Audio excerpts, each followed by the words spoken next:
Hello everyone, आप सभी का स्वागत है आज के करंट अफेयर्स के लेक्चर सीरीज में। आज है 2 अक्टूबर 2022 तथा आज के जो भी महत्वपूर्ण क्वेश्चंस करंट अफेयर्स से रिलेटेड होगी हम उसका चर्चा इस वीडियो में करेंगे। तथा इस वीडियो का पीडीएफ फाइल टेलीग्राम चैनल में अपलोड कर दिया गया है, इसका जिसका लिंक डिस्क्रिप्शन बॉक्स में दिया गया है, आप वहाँ से प्राप्त कर सकते हैं। देखते हैं आज का फर्स्ट क्वेश्चन हमारा क्या होगा। हाल ही में अंतर्राष्ट्रीय वृद्धजन दिवस कब मनाया गया है? ए 29 सितंबर, बी 1 अक्टूबर, सी 30 सितंबर, डी इनमें से कोई नहीं। करेक्ट आंसर इज 1 अक्टूबर। 1 अक्टूबर को विश्व शाकाहारी दिवस भी मनाया गया है, ये भी आपको याद रखना चाहिए। नेक्स्ट, हाल ही में आरबीआई की मौद्रिक नीति समिति की बैठक अक्टूबर 2022 के बाद भारत के लिए 2022-23 के विकास का अनुमान क्या लगाया गया है? A 6.5, B 7%, C 7.5%, D 8.2%। Correct answer is 7%। Okay, RBI जो है की हालिया मौद्रिक नीति समिति की बैठक के बाद केंद्रीय बैंक ने 2022-23 के विकास अनुमान को 7.2% के अपने पिछले अनुमान को घटाकर 7% कर दिया है। मतलब इससे पहले जो अनुमानित किया गया था वो 7.2% था, लेकिन उसको कम करके अब 7% किया गया है। इसको आप याद रखेंगे। ओके, नेक्स्ट, हाल ही में संपन्न 68वीं राष्ट्रीय फिल्म पुरस्कार समारोह में सर्वश्रेष्ठ अभिनेता का पुरस्कार किसे दिया गया? A Ajay Devgn, B Suriya, C Amitabh Bachchan, D both. Correct answer is both, यानी अजय देवगन और सूर्या दोनों को। ओके, नेक्स्ट, हाल ही में किस राज्य सरकार ने आसरा पेंशन शुरू की है? A Gujarat, B Maharashtra, C Telangana, D Uttar Pradesh. Correct answer is C Telangana. Okay, Telangana से रिलेटेड देखते हैं। तेलंगाना सरकार अनुसूचित जाति के आरक्षण को 6% से बढ़ाकर 10% करेगी। भारत का पहला वानिकी विश्वविद्यालय तेलंगाना में स्थापित की गई है तथा एक सेकेंड, भारत का पहला 3D प्रिंटेड मानव कर्णिया हैदराबाद में विकसित हुआ है। तेलंगाना में बोनालू महोत्सव शुरू हुआ है। तेलंगाना सरकार ने टी हब सुविधा खोली है। एनटीपीसी ने भारत के सबसे बड़ी तैरती हुई ऊर्जा परियोजना तेलंगाना में शुरू की है। इसको भी आप याद रखेंगे। तेलंगाना से रिलेटेड और कुछ फैक्ट देख लेते हैं। तेलंगाना की बात अगर करें दोस्तों तो इसका राजधानी है हैदराबाद तथा वर्तमान में मुख्यमंत्री है के चंद्रशेखर राव तथा गवर्नर है तमिलसाई सौंदरराजन तथा यहाँ विधानसभा सीटों की टोटल संख्या 119 है तथा विधान परिषद सीटों की संख्या 40 है, लोकसभा सीटों की संख्या 17 और राज्यसभा सीटों की संख्या 7 है। तेलंगाना दोस्तों क्षेत्रफल की दृष्टि से 11वां स्थान रखता है तथा जनसंख्या की दृष्टि से 12वां स्थान। इसकी सीमा टोटल 4 राज्यों से लगती है। उत्तर में महाराष्ट्र है, महाराष्ट्र उत्तर में है तथा उत्तर पूर्व में छत्तीसगढ़ होगा, ये छत्तीसगढ़ तथा दक्षिण पूर्व में आंध्र प्रदेश और पश्चिम में सुदूर पश्चिम में इस जगह पे होगा कर्नाटका। ओके, तो ये 4 राज्यों से अपना सीमा साझा करती है। अगर हम कुछ इम्पोर्टेंट और फैक्ट की बात करें तो गोदावरी, कृष्णा, मूसी, डिंडी, पेलेरू ये सारी नदियाँ तेलंगाना से बहती है। यहाँ कौन कौन से इंपॉर्टेंट झील है दोस्तों? तो झील की अगर बात करें तो हुसैन सागर झील, उस्मान सागर, हिमायत सागर, दुर्गम, चिरवो, पखाल, मीर आलम टैंक झील, ये सारा तेलंगाना में है। वाइल्ड लाइफ सेंचुरी यहाँ पे Kawal tiger reserve, Pranahita sanctuary, Shivaram sanctuary, Pakhal sanctuary, Amrabad tiger reserve तथा ये डैम की अगर बात करें तो डैम में श्री राम सागर डैम, उसके बाद नागार्जुन सागर डैम, ये सारा डैम जो है यानी बांध तेलंगाना में है। नया साल में यहाँ जो त्यौहार मनाया जाता है दोस्तों उसको कहते हैं युगादि, इसको करेक्शन कर देते हैं, युगादि यानी ये युग प्लस आदि, पुराना ज़माना इसका मीनिंग होता है। इस नाम से ये नया साल का त्यौहार मनाया जाता है। आंध्र प्रदेश में भी सेम नाम से त्यौहार मनाया जाता है। ओके, तेलंगाना का मुख्य नृत्य है बाथुकम्मा नृत्य, लंबाडी नृत्य और यहाँ के जनजाति एक बंजारा कम्युनिटी के लोग पाए जाते हैं, इसको लंबाडी भी कहते हैं।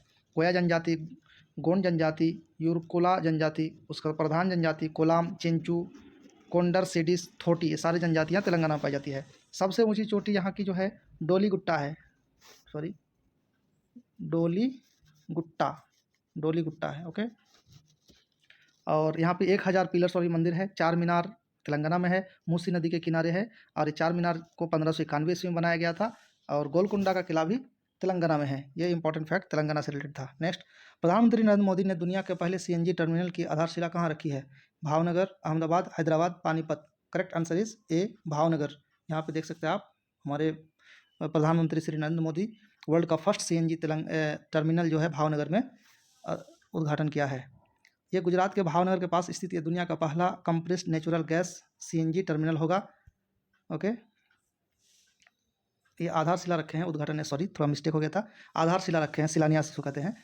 पहला compressed natural gas CNG terminal होगा। इस टर्मिनल को पद्मनाभन और मफ्तालाल ग्रुप और यूनाइटेड किंगडम के फोरसाइट ग्रुप के कंसोर्टियम द्वारा बनाया जाएगा। यह टर्मिनल सालाना 50 लाख टन क्षमता वाला होगा। अभी जिसकी आधारशिला रखी गई, यहाँ पे आप देख सकते हैं, इस जगह पे भावनगर है, खंभात के खाड़ी के पास। ये आपको याद रखना चाहिए। ओके, नेक्स्ट, अंडर 17 महिला फुटबॉल सुब्रतो कप 2022 का खिताब किस राज्य की टीम ने जीता? Haryana, Kerala, Jharkhand, Madhya Pradesh. C is the correct answer, Jharkhand. आपको पता होना चाहिए सुब्रतो कप किस में दिया जाता है, तो फुटबॉल के खेल में। ओके, नेक्स्ट, झारखंड की बात अगर करें दोस्तों, तो झारखंड में गुमला स्थित सेंट पैट्रिक स्कूल की लड़कियों ने महिला फुटबॉल सुब्रतो कप 2022 में मणिपुर के वांगोई हायर सेकेंडरी स्कूल को 3-1 से हराकर एक खिताब जीता। सुब्रतो कप टूर्नामेंट का नाम पहले भारतीय एयर चीफ रहे एयर मार्शल सुब्रतो मुखर्जी के नाम पर रखा गया है। सुब्रतो कप एक वार्षिक आयोजन है जिसकी शुरुआत 1960 में हुई थी। याद रखनी चाहिए आपको, कितना में, 1960 में हुई थी, और आयोजन स्थल नई दिल्ली, संस्करण ये 61वां है। ओके, ये याद रखेंगे। हाल ही में किसने एक नई किताब अम्बेडकर ए लाइफ लिखी है?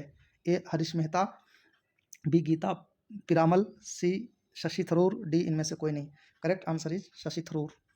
इसको भी आप याद रखेंगे। नेक्स्ट, कुछ और बुक्स देख लेते हैं हम लोग जो अभी हाल फिलहाल में लिखी गई है। सोजर्ड मरीन ने नई किताब विल पावर लिखी है। अमित सिन्हा और जय भट्टाचार्य द्वारा लिखित पुस्तक do different the untold Dhoni नामक पुस्तक का विमोचन किया। The journey of a nation 75 years of Indian economy नामक पुस्तक संजय बारू ने लिखी है। ओके, दिलीप कुमार ने लिखा है in the shadow of a legend नामक पुस्तक इसने लिखा है, यानी Dilip Kumar in the shadow of a legend, ये पुस्तक फैजल फारूकी ने लिखी है। ओके, नेक्स्ट, हाल ही में रूस के राष्ट्रपति पुतिन ने कितने यूक्रेनी क्षेत्रों पर अपना नियंत्रण की घोषणा किया है? 2, 4, 3, इनमें से कोई नहीं। करेक्ट आंसर इज बी, 4 क्षेत्रों। ये क्षेत्र का नाम आप जरूर याद रखना, ये क्वेश्चन एग्जामिनेशन में पूछा जाता है। इसको मैं बताता हूँ, इस जगह पर आप देखो कौन कौन सा प्लेस है। यह है लुगंसक, डोनेट्स, जापुर्जिया और ख्योरसोन। ये 4 प्लेस आप देख पा रहे हैं, ये 4 प्लेस को यूक्रेन का जो है पार्ट रसिया ने अपना कब्जा कर लिया, और क्रीमिया तो पहले से ही कब्जा में है। ओके, एनेक्स कर लिया। अब देखते हैं, रूसी राष्ट्रपति व्लादिमीर पुतिन ने 4 यूक्रेनी क्षेत्रों को औपचारिक रूप से जोड़ने के लिए एक समारोह की अध्यक्षता की। क्रीमिया के रूसी कब्जे के 8 साल बाद मॉस्को ने 4 और यूक्रेनी क्षेत्रों डोनेट्स्क और लुहानस्क और जापोरिजिया और खेरसान क्षेत्रों को कब्जा कर लिया है। इस जगह पे आप देख सकते हैं कैसे, ये रसिया है, ये यूक्रेन है, इस जगह पे क्रीमिया है।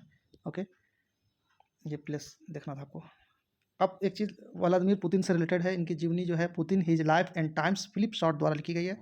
रूस ने 2024 के बाद अंतर्राष्ट्रीय अंतरिक्ष केंद्र छोड़ने का फैसला किया। 2022 में भारत का सबसे बड़ा डाई अमोनियम फास्फेट खाद आपूर्तिकर्ता रूस बना है। रूस के पत्रकार दिमित्री मुराटेव ने यूक्रेन के बच्चों के मदद के लिए अपना नोबेल शांति पुरस्कार बेच दिया है। ओके, नेक्स्ट, हाल ही में जारी भारत के टॉप 25 स्टार्टअप्स की लिस्ट में कौन शीर्ष पर रहा? तो correct answer A Creed, B upgrade, C grow, D इनमें से कोई नहीं। Correct answer is creed.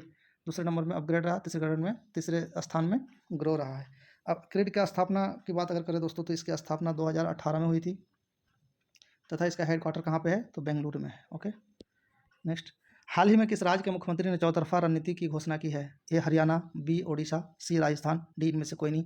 Correct answer is B is the correct answer. कौ हो गया है, सही कर लेंगे आप। ओके, ये चौतरफा विकास, चौतरफा रणनीति में आता है। इनके अनुसार इनमें परिवर्तन लाने के लिए इसने जो है शिक्षा, सड़क, इंजीनियरिंग और ये परिवर्तन, इस सब में जो है सुधार लाने के लिए रणनीति की घोषणा की है। समुद्र तट की सुरक्षा के लिए ओडिशा सरकार ने NIOT के साथ समझौता किया। ओडिशा के मुख्यमंत्री ने लॉकडाउन लिरिक्स नामक पुस्तक का विमोचन किया। राष्ट्रीय MSME पुरस्कार 2022 में ओडिशा को प्रथम पुरस्कार सम्मानित किया गया। कम दूरी की बैलिस्टिक मिसाइल पृथ्वी 2 का सफल परीक्षण ओडिशा में किया गया। कोयला मंत्रालय द्वारा राष्ट्रीय खनिज कांग्रेस 2022 का आयोजन भुवनेश्वर कहाँ पे, भुवनेश्वर में किया। और भुवनेश्वर कहाँ पे है, तो उड़ीसा की ये राजधानी है। यह है उड़ीसा। उड़ीसा की राजधानी भुवनेश्वर है। वर्तमान में यहाँ के मुख्यमंत्री हैं नवीन पटनायक, और गवर्नर है गणेशी लाल। और टोटल विधानसभा सीटों की संख्या 147, लोकसभा सीटों की संख्या 21, राज्यसभा सीटों की संख्या 10। ये 8वां सबसे, क्षेत्रफल की दृष्टि से 8वां स्थान इनका, और जनसंख्या की दृष्टि से 11वां स्थान है। बाउंड्री कुल 5 राज्यों से लगती है, तथा उत्तर में पश्चिम बंगाल तथा झारखंड है, दक्षिण में आंध्र प्रदेश है, पश्चिम में छत्तीसगढ़ है, और दक्षिण पश्चिम में तेलंगाना है, और सुदूर पूर्व में है बंगाल की खाड़ी। ओके, 6 नदियाँ बहती हैं उड़ीसा से, मैंने पहले भी बताया था, आप याद रखना। 6 नदियाँ जो है उड़ीसा में डेल्टा बनाती है। पहला स्वर्ण रेखा उत्तर से दक्षिण की ओर, पहला स्वर्ण रेखा, दूसरा बुधबलंगा, तीसरा वैतरणी, चौथा ब्राह्मणी, पांचवा महानदी, और छठा ऋषिकुल्य।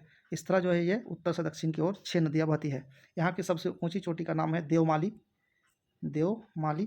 ओके, एशिया का सबसे बड़ा खारे पानी का झील चिल्का झील जो है उड़ीसा में है, और वो एक लैंगून झील भी है, ये भी याद रखना आप। उड़िया लैंग्वेज को जो है क्लासिकल लैंग्वेज का दर्जा दिया गया है, और टोटल अभी भारत में क्लासिकल यानी शास्त्रीय भाषा जो है 6 है, उसमें से उड़िया को 2014 में मान्यता दिया गया है। बाकी 5 को दोस्तों, पहला तमिल है जिसको 2004 में मान्यता दिया गया है, दूसरा है संस्कृत जिसे 2005 में मान्यता दिया गया है, उसके बाद तीसरा है तेलुगु जिसको 2008 में मान्यता दी गई है, और 2008 में कन्नड़ को भी मान्यता दी गई है। उसके बाद 2013 में मलयालम को जो है शास्त्रीय भाषा यानी क्लासिकल लैंग्वेज का दर्जा दिया गया है, और 2014 में उड़िया को। क्लासिकल लैंग्वेज होता क्या है, शास्त्रीय भाषा। इसके लिए एक शर्त है, अगर कोई भाषा 1500 से 2000 साल पहले का वो भाषा है, उसका अपना एक ग्रंथ है, साहित्य है, और उनके वक्ता का एक परंपरा रहा है उसी समय से 2000 साल पहले पुराना है, तो ऐसे भाषा को क्लासिकल लैंग्वेज का दर्जा दिया जाता है। परंतु इसके साथ एक शर्त है कि दूसरे भाषा से उत्पत्ति ना हो, इसका अपना एक उत्पत्ति का अपना एक इतिहास रहा हो। शास्त्रीय भाषा का दर्जा मिलने में लाभ क्या है, तो भारत सरकार ने इसके लिए दिया है कि 2 प्रमुख वार्षिक जो है इसको पुरस्कार दिया जाएगा, इसके जो शास्त्रीय जो विद्वान होंगे उनको, तथा इसको बढ़ावा देने के लिए उत्कृष्ट केंद्रों की स्थापना की जाएगी, तथा यूनिवर्सिटीज़ में इसको पढ़ाने के लिए इनके पेशेवर शिक्षकों की बहाली भी की जाएगी। तो अगर किसी भाषा को अगर शास्त्रीय भाषा का दर्जा दिया जाता है क्लासिकल लैंग्वेज का, तो इतने सारे बेनिफिट मिलते हैं। ओके, उड़ीसा की बात अगर करें तो उड़ीसा में जो वाइल्ड लाइफ सेंचुरी में आप याद रखना, नंदन कानन नेशनल पार्क है जो सफ़ेद बाघ के लिए मशहूर है, शिमलीपाल है, उसके बाद नेशनल पार्क, उसके बाद Satkosia national park, Chandaka elephant reserve, Bhitarkanika national park, ये सारा उड़ीसा में है। बैतरनी जो है ये सुंदरवन, जो पश्चिम बंगाल में सुंदरवन के बाद दूसरा सबसे बड़ा मैंग्रोव वाला फॉरेस्ट है। और गहिरमाथा एक ऐसा प्लेस है कहाँ, उड़ीसा में, जो कि ऑलिव रेडली सी टर्टल के जो प्रजनन के लिए विख्यात है, यानी कछुए के प्रजनन के लिए। और ये कहा जाता है कि विश्व का सबसे बड़ा प्रजनन स्थल ऑलिव रेड सी टर्टल का है। Usha Kothi wildlife sanctuary, Tikarpada wildlife sanctuary, ये सारा उड़ीसा में है।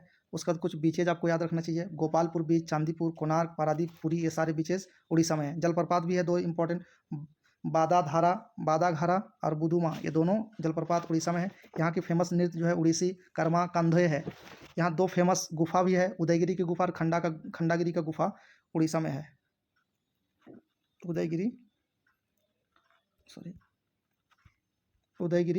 उदयगिरी का गुफा, खंडागिरी का गुफा। त्यौहार जो है चंदन यात्रा, रथ यात्रा, कलिंगा यात्रा, ये सारा यात्रा उड़ीसा में होता है, ये त्यौहार है। जनजाति की बात अगर करें दोस्तों तो जुआंग, भुंजिया, होलवा, उसके बाद पारेंगा, साबर, कोल्हा,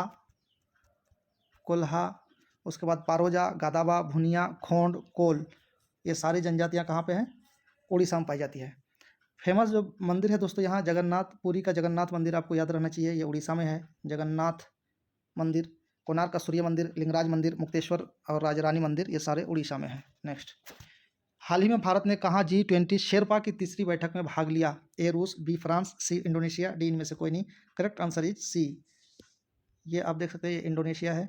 आप इस तरह देखो इंडोनेशिया को, ये पूरा जो घिरा हुआ है ये इंडोनेशिया है, जो बहुत सारे द्वीप में फैला हुआ है। और इंडोनेशिया के जकार्ता में जो है, यहाँ पे इनकी राजधानी है इंडोनेशिया का, जकार्ता में ये G20 की बैठक हुई थी शेरपा लोग की। ओके, नेक्स्ट, हाल ही में कौन सा पेमेंट बैंक चालू वित्त वर्ष में 1.5 लाख माइक्रो ATM लगाएगा? A Paytm payment, B Airtel payment, C India post payment, D इनमें से कोई नहीं। Correct answer is Airtel payment bank.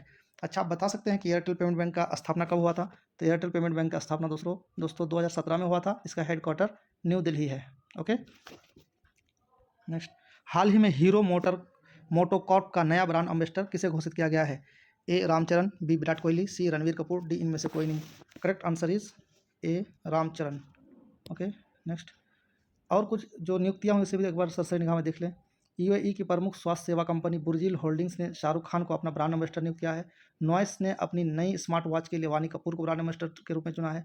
फिनकोड के नए ब्रांड एम्बेसडर के रूप में रवि शास्त्री बने हैं। पोकरबाजी.com के ब्रांड एम्बेसडर शाहिद कपूर बने हैं और गरुण एयर स्पेस के brand ambassador M S Dhoni बने हैं। Okay next. हाल ही में किस राज्य के राज्यपाल ने धर्मांतरण विरोधी विधेयक को मंजूरी दी है? A Kerala, B Karnataka, C Andhra Pradesh, D इनमें से कोई नहीं। Correct answer is B is the correct answer, Karnataka. देखते कर्नाटक के बारे में। कर्नाटक सरकार ने विधानसभा में कन्नड़ भाषा व्यापक विकास विकास विधेयक 2022 पेश किया। कर्नाटक सरकार ने कृषि को बढ़ावा देने के लिए ईशा आउटरीच के साथ समझौता किया है। एसबीआई ने स्टार्टअप के लिए समर्पित पहली शाखा बेंगलुरु में खोली है। कर्नाटक सरकार ने खिलाड़ियों को 2% आरक्षण देने की घोषणा की है। यह कर्नाटक की राजधानी बेंगलुरु।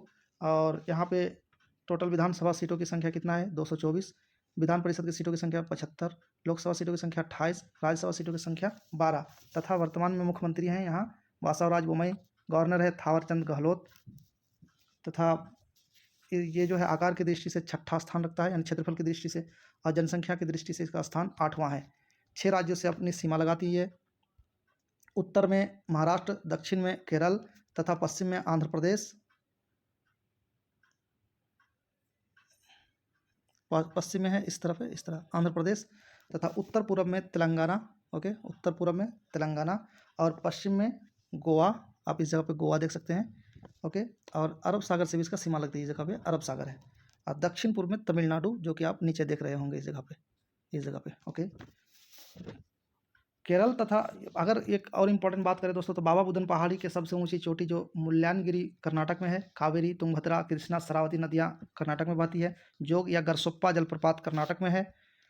तथा केरल तथा महाराष्ट्र से अधिक वर्षा कर्नाटक प्राप्त करता है, ये भी आपको याद रखना चाहिए। नीलगिरी को कर्नाटक, केरल तथा तमिलनाडु का ट्राई जंक्शन कहा जाता है। त्रिजंक्शन मतलब ये तीनों स्टेट को आपस में मिलाता है। Okay, national park Bandipur national park, Nagarhole national park, Anshi national park तथा बानेरघट्टा, कुद्रेमुख, ये सारे नेशनल पार्क कहाँ पे है? तो कर्नाटक में है। ओके, बांदीपुर और नागरहोल नेशनल पार्क ये दोनों बायोस्फीयर में, नीलगिरी बायोस्फीयर में शामिल है। और बीचेस की बात करें, कुछ बीचेस भी यहाँ पे है। गोकर्णा बीच, करवार बीच, भटकल बीच, उसके बाद मुरुदेश्वर बीच, ये कर्नाटक में है। कुछ हिल स्टेशन भी है, मादिकेरी तथा केम्मनगुंडी, नंदी हिल्स, ये सारा कर्नाटक में है। कोका और कॉफ़ी उत्पादन में कर्नाटक शीर्ष पे है। वाइल्ड लाइफ सेंचुरी की बात अगर करें दोस्तों, तो Bhimgad wildlife sanctuary, Chincholi wildlife sanctuary, Gudekote wildlife sanctuary Karnataka में है। हम्पी जो अंतिम हिंदू शासक विजयनगर की राजधानी है, वो कर्नाटक में है। इसे यूनेस्को में शामिल कर लिया गया है, ये भी आपको याद रखना चाहिए। जनजातियाँ, कुछ मुख्य जनजातियाँ कर्नाटक में पाई जाती है। वो बरदा जनजाति तथा बावाचा जनजाति, चोधरा, दुबला, गोदालू, इरोलिना, ये सारी जनजातियाँ कर्नाटक पाई जाती है। त्यौहार वही युगादि जो कि तेलंगाना में मनाया जाता है। हम्पी होयसला महोत्सव, ये सारा कर्नाटक में मनाया जाता है। कम्बाला ये एक फेमस वहाँ का त्यौहार है जो भैंस दौड़ के लिए मशहूर है, कम्बाला। नृत्य में कुनीथा, कृष्णा परिजाथा, भूथा, आराधने, नागा मंडाला और यक्षगान, ये सारा नृत्य कर्नाटक में होते हैं। मंदिर, जो फेमस मंदिर है दोस्तों कर्नाटक में, वह है बुल मंदिर, विरूपाक्षा मंदिर, विट्ठाला मंदिर, चामुंडेश्वरी मंदिर और हिंद मशेरी मंदिर और आत्मलिंगा मंदिर, ये कर्नाटक में है। कुछ द्वीपें है, नेत्रानी द्वीप, एस्टे मरीज द्वीप, श्रीरंगपट्टम द्वीप, वासव राजा दुर्गा द्वीप, यहाँ पे कर्नाटक में है। बेंगलुरु को जो है सिलिकॉन वैली ऑफ इंडिया कहा जाता है। सिलिकॉन वैली ऑफ इंडिया कहा जाता है। पनम्बूर पोर्ट भी कहते हैं। न्यू मंगलोर पोर्ट को, यहाँ पे एक बंदरगाह है न्यू मंगलोर पोर्ट, इसको पनम्बूर पोर्ट भी कहते हैं। और मेदीवाला झील और ये मेदीवाला एक फेमस झील है जो मानव निर्मित है। और बेलंदूर झील में आग भी लगती है। कर्नाटक चूँकि आपको पता होना चाहिए इलेक्ट्रॉनिक के लिए बड़ी फेमस है, तो बेलंदूर झील जो है इसमें आग लगती है। चूँकि इलेक्ट्रॉनिक वेस्टेज फेंका जाता है, उसका सही से निराकरण नहीं किया जाता है, तो वहाँ पे आग लगती है, इसलिए आग लगने वाली झील भी कर्नाटक में है, ये आपको याद रखना चाहिए। नेक्स्ट, हाल ही में भारत ने मिसाइलों और हथियारों प्रणालियों के निर्यात के समझौता किया किस देश से? A Malaysia, B Ethiopia, C Armenia, D इनमें से कोई नहीं। Correct answer is Armenia. Armenia के साथ अभी हमारा डील हुआ है दोस्तों। ये पाकिस्तान के साथ पहले करने वाला था, उसको ये तुर्की के साथ, बट उसको टरका के अब इंडिया के साथ हो चुका है। भारत ने स्वदेश में विकसित multi barrel rocket launcher Pinaka और अन्य युद्ध सामग्री की आपूर्ति के लिए पूर्व सोवियत गणराज्य आर्मेनिया के साथ 250 मिलियन डॉलर समझौते पर हस्ताक्षर किया। पिनाका क्या है? Pinaka multi barrel rocket launcher है, सिस्टम है जिसे रक्षा अनुसंधान एवं विकास संगठन DRDO द्वारा तैयार किया गया है। यह लॉन्चर जो है दोस्तों 44 सेकंड में 72 रॉकेट दाग सकता है। इसको आसानी से एक स्थान से दूसरे स्थान पर ले जाया जा सकता है। यह है अर्मेनिया। आप देखो ये अर्मेनिया है। अब इस जगह पे अजरबैजान है, जो अजरबैजान और अर्मेनिया में बहुत घमासान लड़ाई हुई जिसमें अजरबैजान जीता था। यह है ब्लैक सी, ये रशिया है। आपको इस चीज़ को याद रखना। ये जो रेड कलर की देखते हो ना लाइन, ये इतना तक दावा करता है अर्मेनिया का हमारा है। ओके। हाल ही में किस राज्य की विधानसभा ने राज्य सतर्कता आयोग को भंग करने के लिए विधेयक पारित किया है? ए उत्तराखंड, बी तमिलनाडु, सी पंजाब, डी इनमें से कोई नहीं। Correct answer is Punjab. Punjab सरकार ने जो है हाल ही में सतर्कता आयोग को भंग करने का कहा कि इसमें एक्स्ट्रा पैसा खर्च होता है, इसकी ज़रूरत नहीं है। पंजाब सरकार ने राष्ट्रीय पुरस्कार प्राप्तकर्ताओं को मासिक वजीफा देने की घोषणा की है। पंजाब में एक विधेयक एक पेंशन स्कीम लागू की गई है। पंजाब का खेल विभाग 29 अगस्त को खेड़ मेला आयोजित करेगा। पंजाब सरकार ने फिजिकल स्टाम्प पेपर खत्म किया है। पंजाब के शिक्षा बोर्ड ने सिख इतिहास की 3 किताबों पर प्रतिबंध लगाया है। अगर हम पंजाब की ओर बात करें दोस्तों, तो पंजाब जो है इसका कैपिटल क्या है? चंडीगढ़। तथा यहाँ पे विधानसभा सीटों की संख्या 117 है, लोकसभा सीटों की संख्या 13 है तथा राज्यसभा सीटों की संख्या 7 है। आकार की दृष्टि से 20वां है केंद्र शासित प्रदेश के साथ। और अगर केंद्र शासित प्रदेश के साथ 19 है और केंद्र शासित प्रदेश को अगर हटा दे तो 20 होगा। Okay.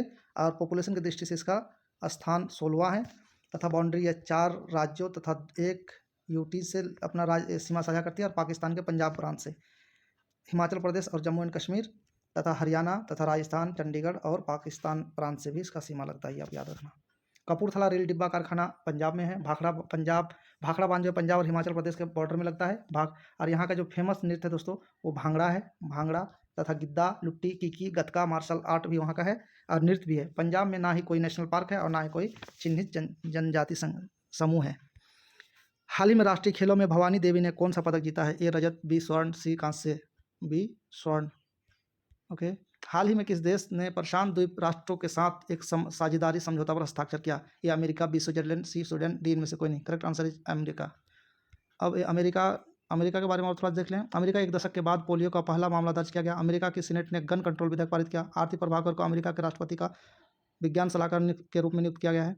Bharat, Israel, UAE, US ने नया एक समूह बनाया जिसे I2U2 कहा जाता है। यानी I for India, I for Israel, U for UAE, U for US, यानी 2U I2, ये I2 हो गया और U2 हो गया। इस जगह पे सॉरी मिस हो गया, वो हो गया, यहाँ पे होगा U2, I2U2। ओके। नेक्स्ट, संयुक्त राज्य अमेरिका के बारे में और थोड़ा जानकारी लेते हैं दोस्तों। इसका राजधानी है वाशिंगटन DC। संयुक्त राष्ट्र का मुख्यालय है न्यूयॉर्क, जो कि संयुक्त राज्य अमेरिका में है। तथा संयुक्त राष्ट्र के और 3 मुख्यालय हैं। जेनेवा है, नैरोबी है, वियना है। जेनेवा ये मुख्य मुख्यालय है, नैरोबी ये केनिया में है और जेनेवा स्विट्जरलैंड में है, वियना ऑस्ट्रिया में है। ये जो फेमस क्वेश्चन एक पूछा था, ग्रेट लेक्स कहाँ पे है? तो ग्रेट लेक्स ये कनाडा और USA में पड़ता है। ग्रेट लेक्स किस किस लेक को मिला के बोला जाता है? बृहत lake, Superior, Michigan, Huron, Erie तथा ऑन्टेरियो।